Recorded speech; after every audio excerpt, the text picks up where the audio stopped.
गए और जा करके उस जाम्ब को एक साड़ी पहना दिया और उसके पेट पर एक पोटली बांध दिया और ले जा कर के संतों के सामने मजाक कर दिया। कहा जरा संत हैं आप तीनों लोगों में आप जानते हैं, ये त्रिकालज्ञ हैं, आप जानते हैं कि इसको क्या होगा, जरा आप बताइए कि इस नारी को क्या होगा, लड़का होगा या लड़की। संतों को बहुत बुरा लगा कि ये हमसे, ये भगवान कृष्ण के पुत्र होकर ये मजाक करते हैं, संतों का अपमान करते हैं। उन्होंने क्रोध आया संतों को थोड़ा और क्रोध में भर कर कहा संतों का अपमान करते हो, जाओ इसे न कोई न लड़की होगा न लड़का होगा, ये तो इसको ये पूरे कुल को, यदु कुल को नाश करने वाला मुसल पैदा होगा। और वह लौह का पिंड हो गया, लोहे का पिंड हो गया और सभी भयभीत हो गए। भयभीत होकर के गए, जाकर के प्रभु को बताते हैं। प्रभु की माया तो अपरंपार है। प्रभु ने कहा अब तो एक संतों का जो श्राप है वो तो झेलना पड़ेगा। तभी आकर के उसे पीस करके, उस लौह पिंड को पीस करके समुद्र में डाल दिया गया। समुद्र में डाल दिया गया और वो लहरों के द्वारा आकर के किनारे पर एक यारकर नाम की घास बन गई, जो बड़े कटीली धारदार होती है। अगर उससे अगर हाथ कट जाता है, छिल जाता है, और उसमें से एक कण बच गया था और वो कण एक मछली ने मुख में डाल लिया, उस लोहे के कण को। और एक जार नाम का बहेलिया ने उस मछली को जाल में पकड़ा और चीरा, तो उसमें से एक वो लोहे का पिंड निकला, उसको अपने बाण पर सजा लिया बहेलिया ने, और बाण पर सजा लिया। इधर सभी यदुवंशी आपस में लड़ कट कट करके सब मर गए। 54 अवशेष 10, 20, 50 यदुवंशी बचे हुए थे।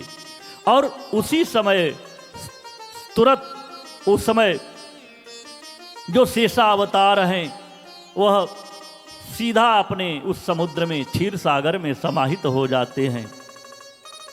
और जब समाहित हो गए, इधर भगवान अपने वह जाकर के एक बटवृक्ष के नीचे, कदम के पेड़ के नीचे बैठ गए हैं और एक पैर दूसरे पैर पर करके, और उसी समय उनके पैर के तलुए में को देखता है वह जार नाम का बहेलिया की, लगता है कि ये तो कोई बहुत हिरन का नेत्र दिखाई दे रहा है। प्रभु की पादुका, वो चरणारविंद चमक रहे थे और उसमें उसने बाण मार दिया, वही बाण जिससे श्राप लगा था कि यदुकुल का नाश हो जाएगा।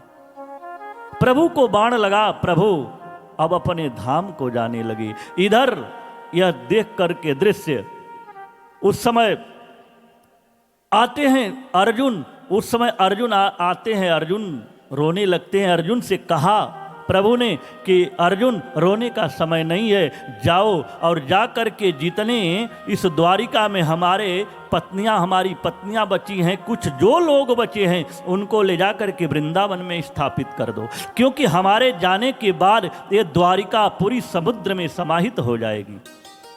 ये द्वारिकापुरी बचेगी नहीं, ये समुद्र में समाहित हो जाएगी। इसलिए आप जहाँ जाते होंगे, अगर द्वारिकापुरी जो गए होंगे, तो जो होता है वो द्वारिकापुरी, असली द्वारिकापुरी समुद्र में जाने पर आप देखेंगे समुद्र में समाहित है, बीच में पड़ता है।